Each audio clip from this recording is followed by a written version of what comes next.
Hello, everyone. This is Dino from Prehistoric Facts, and this is Prehistoric Facts special episode number 245.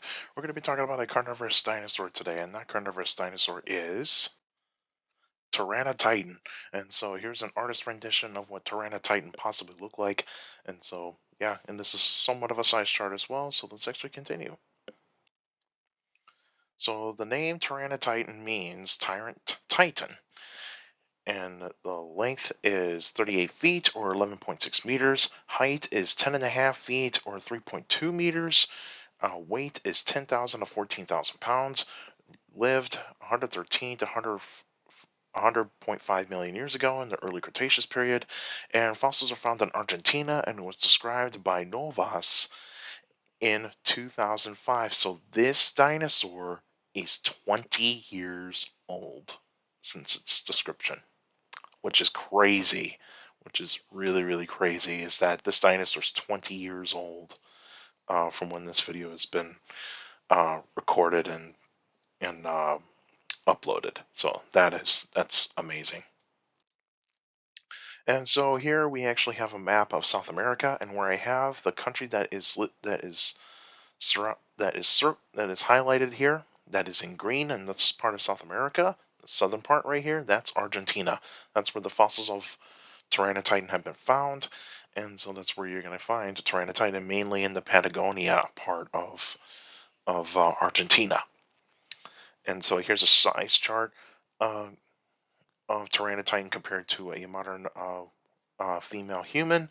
And so, yeah, this is a very large theropod dinosaur, very, very large. And what we have here down on the bottom right corner here, this is the skeleton of the holotype specimen.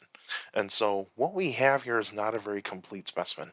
So we have the part of the mandible or the lower jaw, parts of the skull, some vertebrae pieces. We got a partial or even half of the shoulder blade and a nearly complete arm.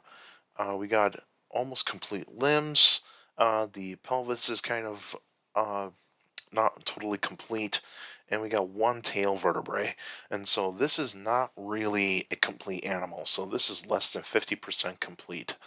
And so that's what we actually have of this dinosaur in terms of the holotype.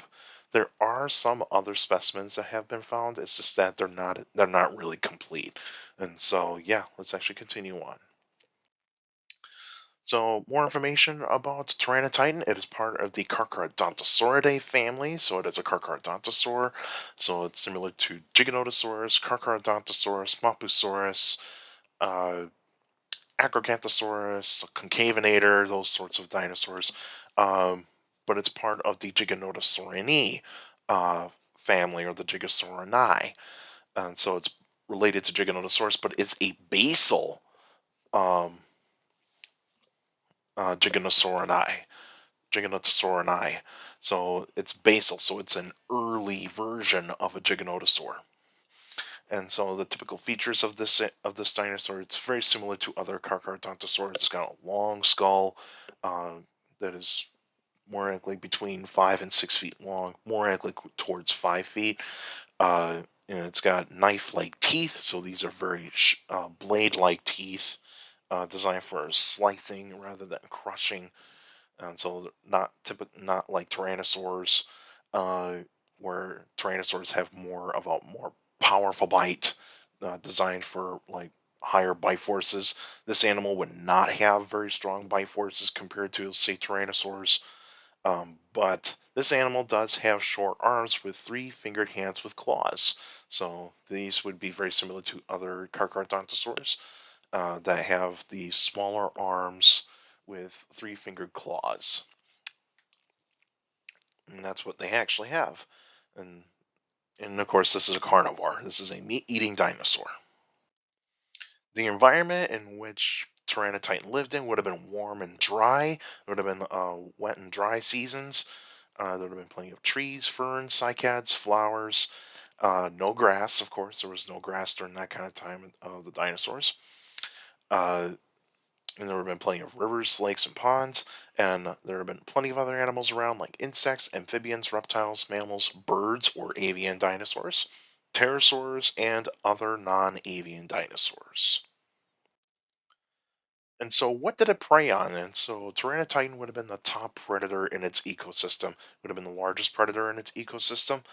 The thing is, though, the rock formation that Tyrannotitan and its prey have been found is not really well studied. It is not really well studied, not very well excavated. So the fossils there are actually very, very limited.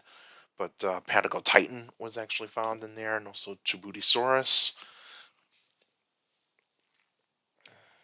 And so that's where you actually find the prey of Tyrannotitan.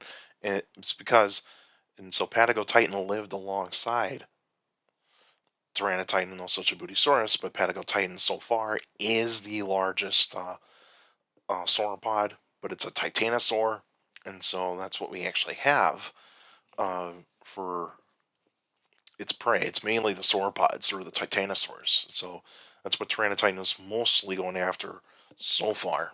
So we don't know if we have any iguanodontids that were around. There probably were.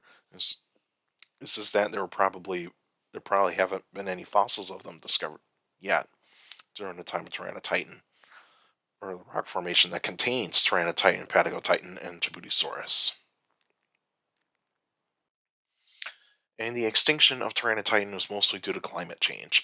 There were slightly cooler temperatures that were happening, and of course, South America continued to separate from Africa due to plate tectonics, and so the Atlantic Ocean was starting to get wider and go further south, and that's what was going on during that kind of time too. Because around 100 million years ago, this is when you start to see that the Atlantic Ocean was starting to go further south. And of course, the prey disappeared in that kind of time uh, when Tyrannotitan went extinct. Is that its prey disappeared, and that's when like you start to see like Giganotosaurus start to actually appear, and Mosasaurus start to appear, and Argentinosaurus started to appear, and other types of titanosaurs start to appear as well.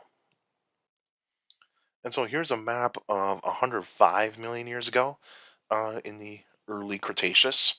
And so this is where Tyrannotitan would actually be living in, where I actually have circled right here. That's the part of Argentina that it would actually be living in.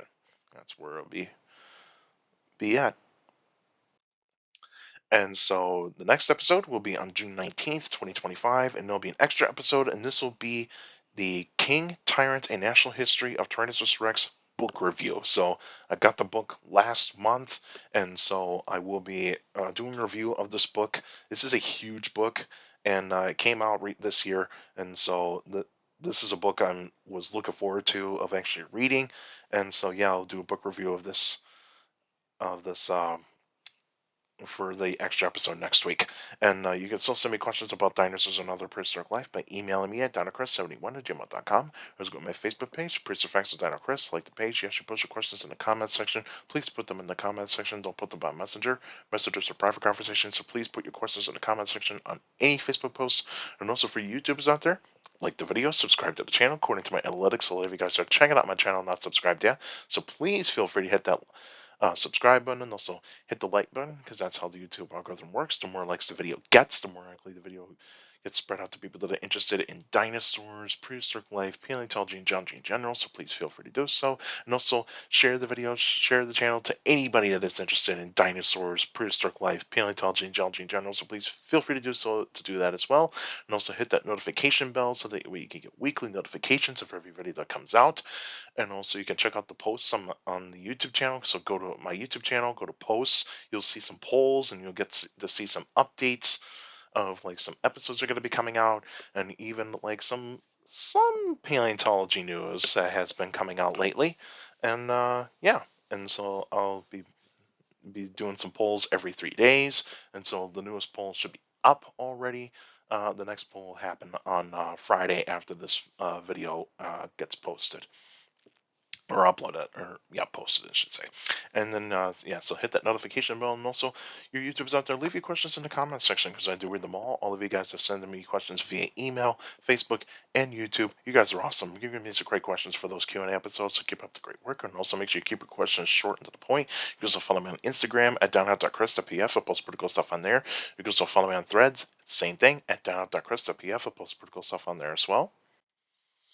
Also, take care of the people around you. Also, for younger people out there to make solutions, your parents, your teachers, and your guardians, it's the best motivation you could have. A good education is free. Put have a good education with a good education, you get a good job in the future. That's it for now. Now, I'll see you guys next time.